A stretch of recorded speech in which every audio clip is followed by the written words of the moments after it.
శిక్ష పడాలి.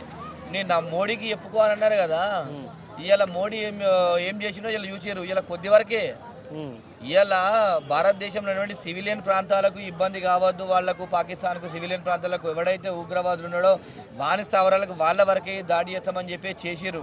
ఇవాళ దేశమంతా దాడి చేసేట పాకిస్తాన్ ఇవాళ మొత్తం బూడిదైపోయి ఇలా శ్మశానంలా మారిపోతుండే. ఇలా ఓకే, ఆపరేషన్ సింధూర్ అని పేరు పెట్టాలి ఎలా అనిపించింది? చాలా సంతోషకరమైన విషయం. ఎందుకంటే సింధూరం అంటే పొట్టు. మా ఆడబిడ్డల్ని మీరు అందరిని కూడా ఆడోళ్ళను ఇక్కడ ఓన్లీ మగవారిని టార్గెట్ చేసి హిందువులను టార్గెట్ చేసినటువంటి బొట్టు పెట్టుకున్నటువంటి హిందువులను టార్గెట్ చేసి చంపారు. కాబట్టి అందుకే ఈ సింధూరం అనే పేరుతో మీ అందరిని అంతం చేస్తామని చెప్పేసి ఇలా నరేంద్ర మోడీ గారు ఆ పేరు నామకరణం తీసుకోవడం మన హిందువులకు చాలా గర్వకారణమైన విషయం. అదే సింధూర్ని ఇవాళ ప్రతిరోజు కూడా దాడి జరిగి ఎవడైతే మన భారతదేశంలో 26 మంది చంపారో వాళ్ళు 2600 మందిని చంపేంత వరకు కూడా ఈ యుద్ధం ఆగద్దని చెప్పేసి నేను మనస్ఫూర్తిగా కోరుకుంటున్నా. ఎందుకంటే పాకిస్తాన్కి ఎవరికైనా కూడా భారతదేశంతో పెట్టుకోవాలన్నా, భారతదేశం పేరు వినాలన్నా కూడా భయం అనేది పుట్టాల వాళ్ళకు.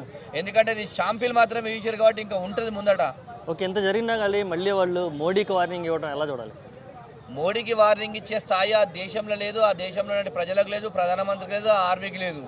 ఇలా మీరు ఎన్ని మీరు వార్నింగ్లు ఇచ్చినా కూడా మీ దేశమే నష్టపోతుంది. మీ దేశంలో అడుక్క తింటారు. ఇలా ప్రపంచ దేశాల నుంచి అడక్క తిరిగి మీకు డబ్బులు లేవు, నీళ్లు లేవు, తాగడానికి ఏం లేకుండా కూడా ఒకటి ఉంటుందిగా, తినడానికి తిండి లేడానికి రుబాబు ఎక్కువ అన్నట్టు మీకు ఏం లేకుండా రుబాబు. ఇలా ప్రపంచ దేశాలన్నీ భారతదేశం వైపు ఇస్తున్నాయి. అమెరికా అట్లాంటిది నిన్న స్టేట్మెంట్ ఇచ్చింది.